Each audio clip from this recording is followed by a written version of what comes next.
piling problema sa maraming bahagi ng mundo.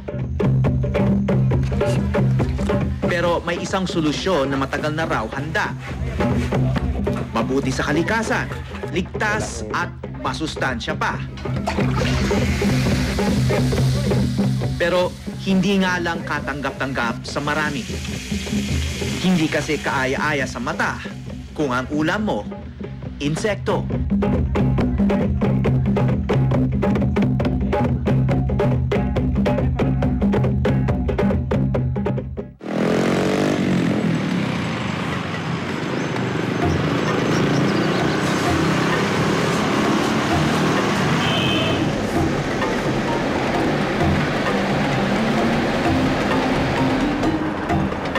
Pupunta ako sa isa sa pinakamataas na bundok sa bansa.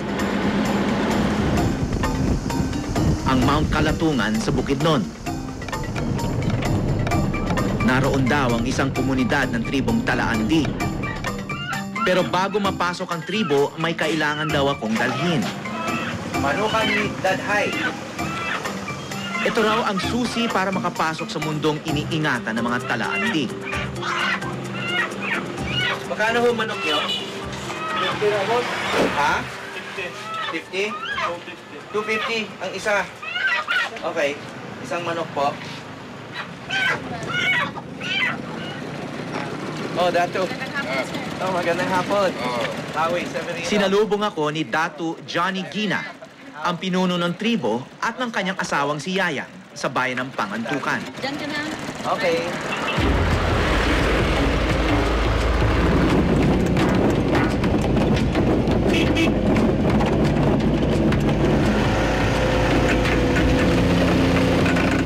By 4 ang kailangan para makapunta sa barangay Port Tulin, sa paanan ng Mount Kalatungan, kung saan sila nakatira. Ayon kay Datu, may iba't ibang bahagi ang bundok at lahat ng gustong pasukin ng kagubatan nito kailangang dumaan sa kanya. Hindi na yan nagagalaw kasi ang tribo na yun ang na hindi na ipagalaw. Kami na po ang nagpuprotekta doon sa area. Paano yung nalalaman kung may pumapasok dyan o hindi? Laki-laking lugar. Mayroon kaming mga bantay? Bantay-lasang.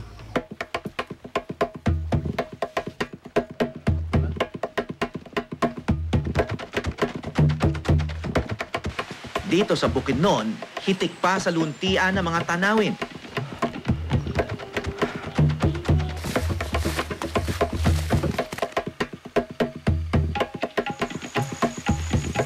Dahil sa mga katulad ni Datu Gina na matyagang binabantayan ang kapakanan nito.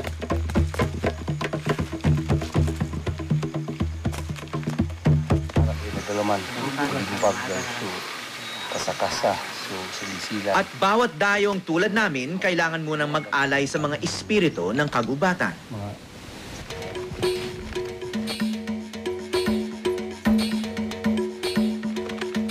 Sa amin, parang sagrado lang lahat yan na gubat. Hindi na namin ginagalaw kasi nandiyan nakasalala yung buhay ng mga tribo kasi marami ang mga gamot dyan. Diyan namin kinukuha yung mga gamot at parang merkado namin. Kanilang palengke o merkado, gamutan at pinagkukunan ng kabuhayan. Ganito ang turing nila sa malawak nilang kagubatan. Kaya naman napakataas ng pagpapahalaga nila rito.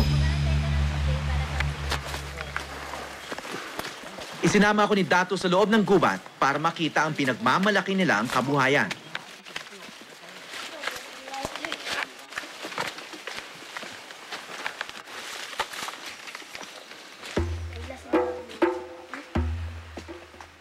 Yung malakas nandyan sa unahan. O dito ako sa likod dahil Yung bitay rata din taan si kagaya diha.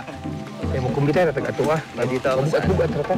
Tinanglan kamot, plastar. Okay, baka biglang bumagsak yan sa ulo natin. Hindi. Hindi pa. Okay. Ano, ready? Ready na. Ready naman si... Sige. Uno. Ready? 1, 2, 3. Isa pa. Pugong. Sige. Isa, dalawa, tatlo. Ganun pala yun, no? Ganun. Ito nang mangyayari. Sige. Sandali. Sandali lang, sandali. Ano mo yung doon sa taas? Ayaw po, mabalik.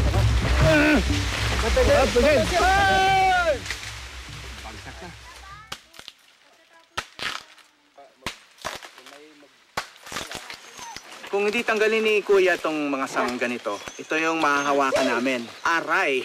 Itong sanga ng mga uway, itong ratan.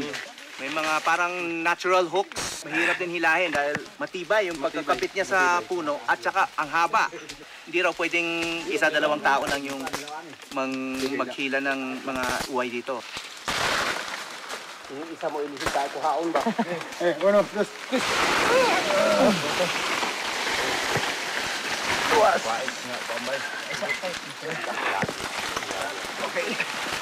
Okay. Okay, that's it. Susuko na ako.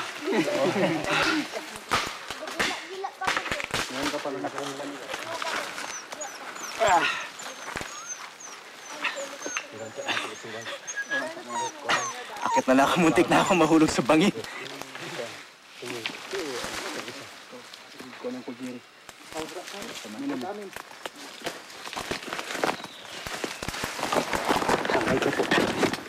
Wow! Dulas.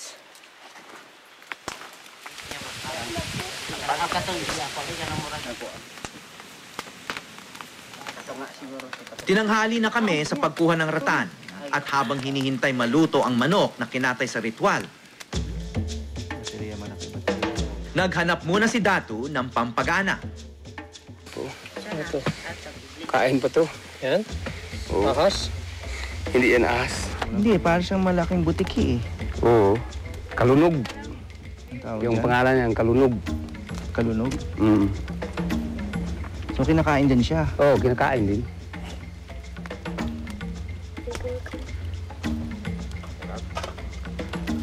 Parang isda na chicharon na Oo. hindi mo maintindihan eh. Parang siyang chicharon. Karaniwan lang sa mga talaandig ang pagkain ng iba't ibang uri ng hayop, kabilang na ang mga insekto. Yun oh, meron pa oh. Tinan mo, may kikita mo. May gumagapang sa loob. Anong tawag dyan? Hindi ba sigaran din niya? Ipis. Hindi. Ay, mamagapon. Mukha siyang ipis eh.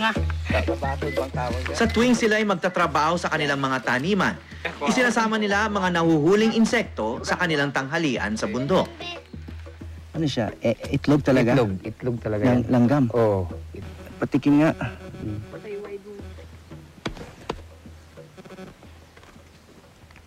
Parang malutong na parang kanin. Mm.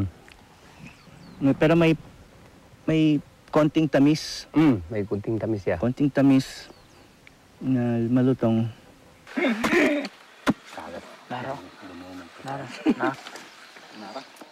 So, bakit nyo kinakain yung mga insekto? Yun ang sabi ng mga matanda. Kung kumakain ka ng mga insekto na hindi galing sa mga kinakain ng galing sa tindahan, mas makapaganda sa katawan mo kasi hindi mo alam kung anong kinakain dyan. Pero yung resistensya ng katawan mo, yun ang sabi ng mga matanda. Kung kumakain kang palaging kumakain dyan sa mga insekto, parang malayo yung sakit. Sa tanghaling yon, ito ang mga nahuling insekto ni Datu at ng kanyang mga katribo. Iuuwi raw ang mga ito para sa bahay na lang iluto.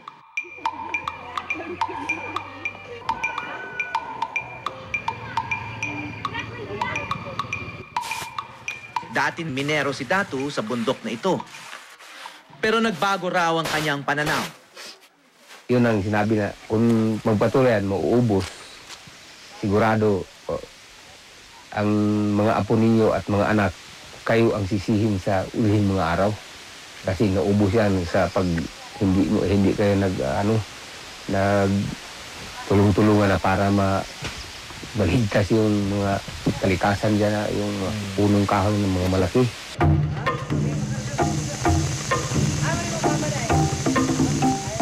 Dahil napoprotektahan ng bundok, nandito na ang halos lahat ng kanilang pangangailangan.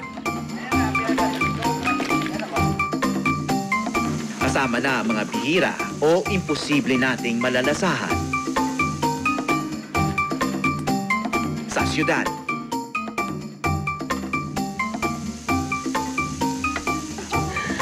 Buhay pa!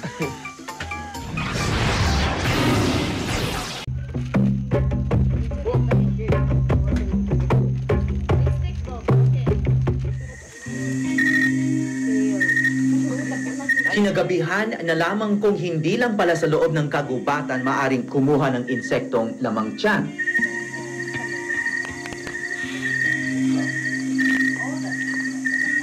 Katunayan, hindi na kailangan lumayo pa mula sa bahay ni Datu. Hindi ko nakikita eh. Ayun, ang laki. Ano yun, natutulog lang? O, parang madaling hulihin. O, maghanap ng pagkain niya. Ganun lang yan? Huli. Anong tawag niyo dyan? Sa gilsilan. Sa gilsilan. Oo.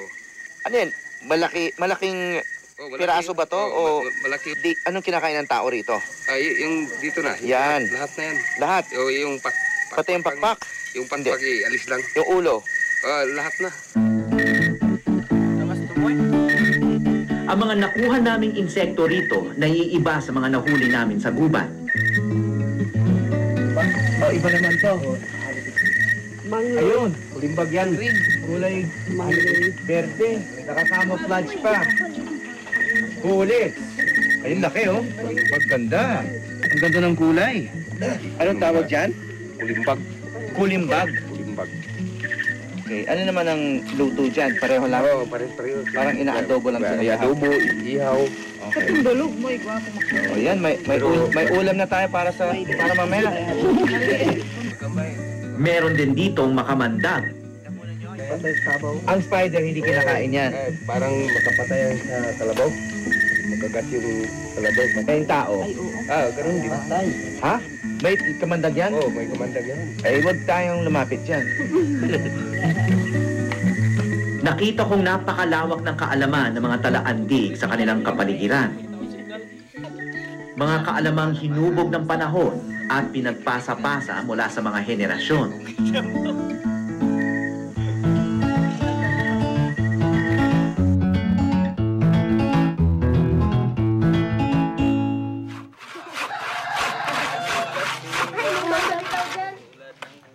Kinabukasan, pinagsama-sama na ang mga nahuli namin.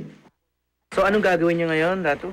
Buhay yan. Hindi yan pwede na iluto natin na buhay. Patayin muna natin. Lagyan ng pinakulo na tubig. Para mamatay, ialis yung dapat ialis. Ihahanda niyo na para lutuin. Para lutuin. Oo, ganun pala. Ganun pala.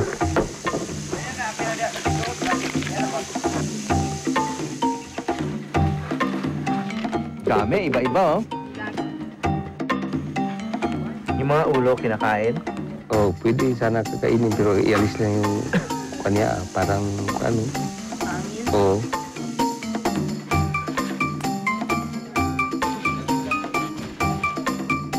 Tingnan mo yung pakpak nito, parang dahon, oh. Parang larvae, ano?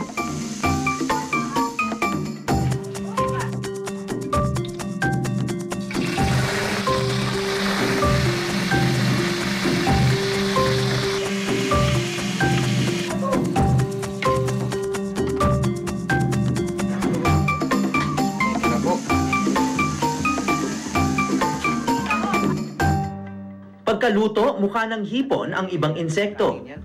Pwede kong tikman? Una kong sinubukan ang tinatawag nilang abatod o uod sa ibang lugar. Kahoy ang pagkain niya.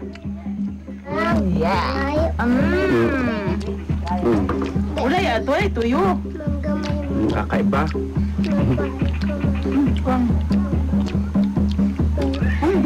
Mataba. Ano ko lang na-experience ang lasang ganito, eh. Hindi siya masama, masarap. Mataba. Parang masalayan. Tikman ko ulit. Masarap yung pagka-roast niya. Tapos, May pagkamani. Yes, Parang parang mani. Parang may mani. Parang nutty eh. May Wala, lagi nutty na ko taste. lagi na kayuta ng kan. And then yung pinakahuling lasa niya parang tokwa. Anong Yung susunod? sunod, yung ganyan. Alin? Ito? Oo. Ito yun. Iisa Ay, lang yata ito eh. Oh, dalawa. Okay. Dilami siya kaysa ato sa bagay. Nambok na ba?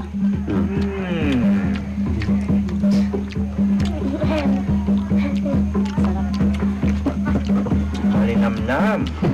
At ang kinuha mula sa nabubulok na kahoy, ang tiganga, isang uri ng salagubang. Mukha siyang alien. Kailangan mo yan. Oo. Iba naman ang lasa nito. Iba. Parang mas mataba, parang baboy. Parang baboy. Parang swabing lempo. Parang Taba. inihaw na baboy. Pero mas masarap pa sa baboy. Ito? Ayun lang malaki. Ito? Anong tawag dito? 6 na uri ng insekto sa isang kainan lang. Bagay na karaniwan na para sa mga tulad ni Datu. Parang may sumabog sa loob ng bibig ko na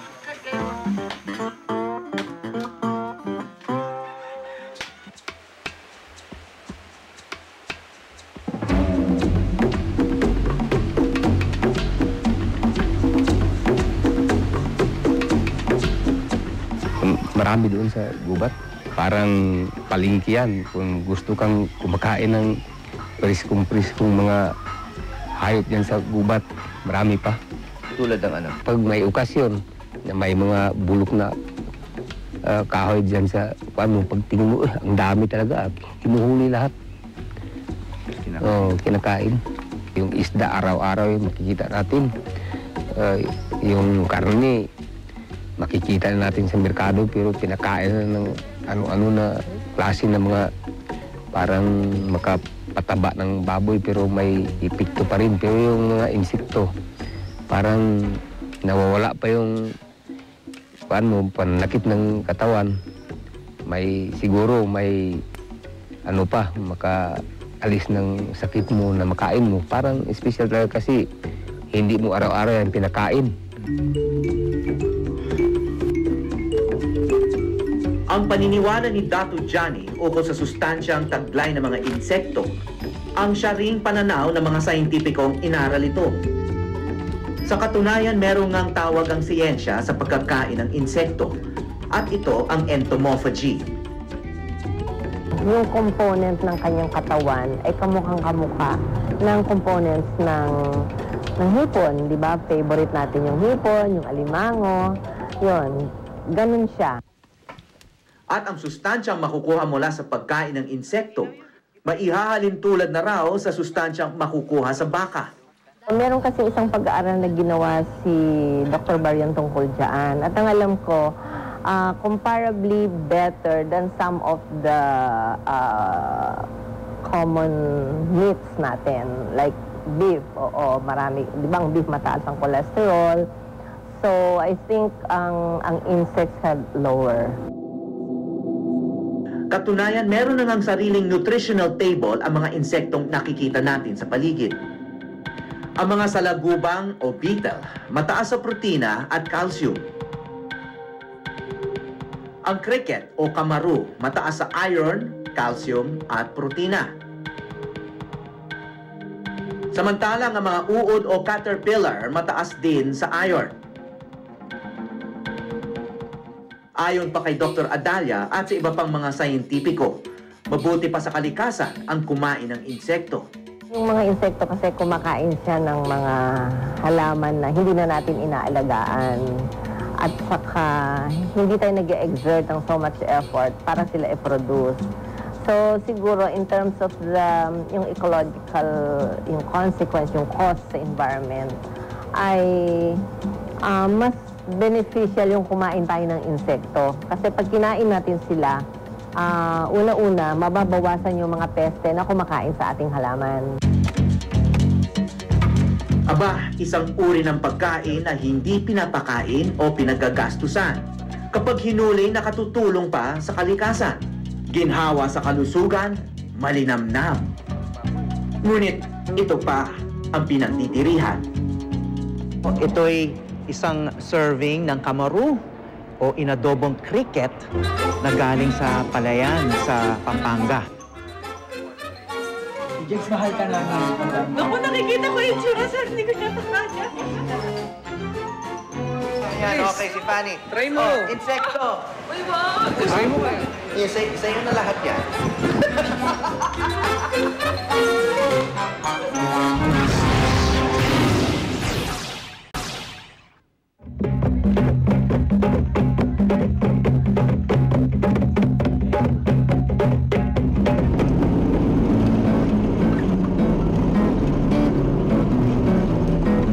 Hindi lang sa mga bundok ng bukid noon kumukuha ng insekto para kainin. Dito sa mga bukirin ng Pampanga sa Luzon, may isang insektong kilala na sa pandinig pa lang. Ang kamaru o mole cricket. Tuwing kalagitnaan ng Hulyo, dumarami ang kamaru. Malalaki yun. Ano pa ho?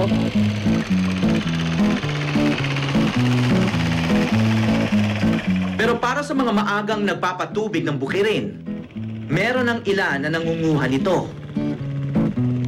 By July or end of July, marami yan. Kahit minsan, 10 batya, nakakabili yan. Pwedeng kahit na sa amin, sabit yung cricket na yan. Pero pang yung additional income sa mga tao yun. Lalo na panahon ng walang trabaho. Dati yung mga tao, nangunguha yan, ulamin lang nila kakainin. Dito, gibuhos ko dito yan para linisin dito. Ilalagay ko ganyan. Ang mga nakukuhang kamaru na mga tulad ni Mang Arsenio, binibenta kina SP ng 30 pesos kada baso. Hanggang sa luminaw na yung tubig, wala na putik no? Tapos, hihimayin ko na yung damo. Si SP naman ang naglilinis ng mga ito. Ayan. Sa kanya pinapakuluan bago ibenta muli. Pag in season, pinakamababa na yung 200 baso yung nabibili ko maghapon. Pinakamababa yun. Pag talaga season na yun, marami yan na talaga noon. Oo. So, sa kinikitang yun, 5 pesos ang tubo ko sa isang baso, o divide mo sa 200, mayroon din, 1,000, ganon. Kikitain mo.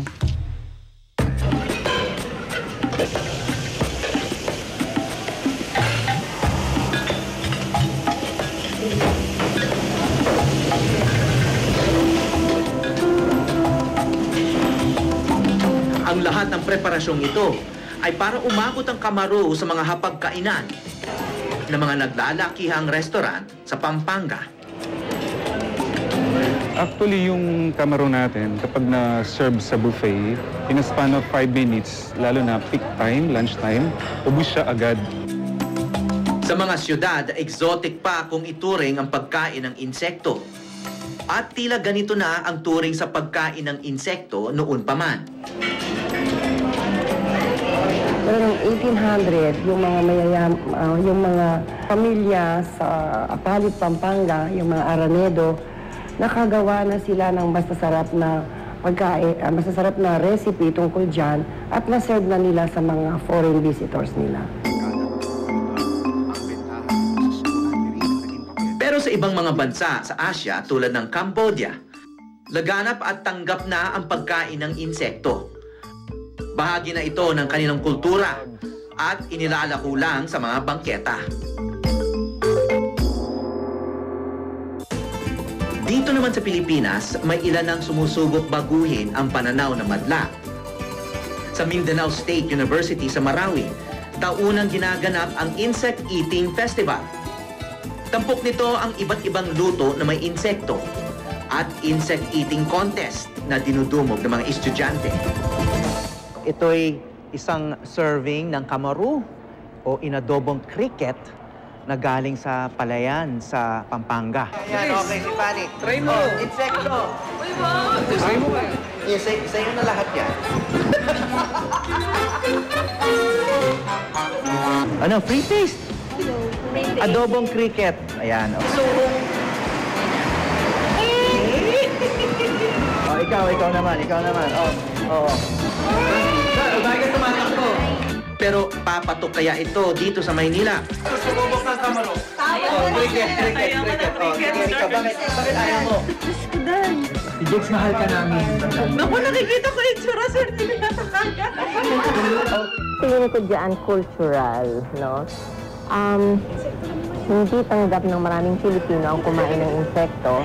Basically because feeling nila mas marami pang ibang pagkain na available. Yun namang mga kumakain na nito, feeling nila masarap ito at pag hinainan sila ng halimbawa, siguro baka comparable sa larva ng honeybee, mas gusto nila yung larva kasi feeling nila mas masarap at mas nutritious.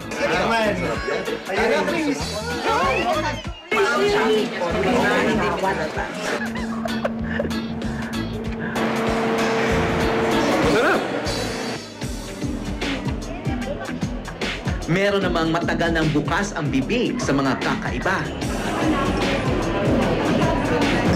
Sa panahon at mundo ng fast food, nagiging pare-pareho na ang pagkain. Ngunit sa Pilipinas, maaring walang katapusan ang pagkakaiba-iba kung bubuksan lang natin ang ating mga mata at mga isip. Yun. Mula sa Mount Kalatungan sa Bukidnon, ako po si Howie Severino.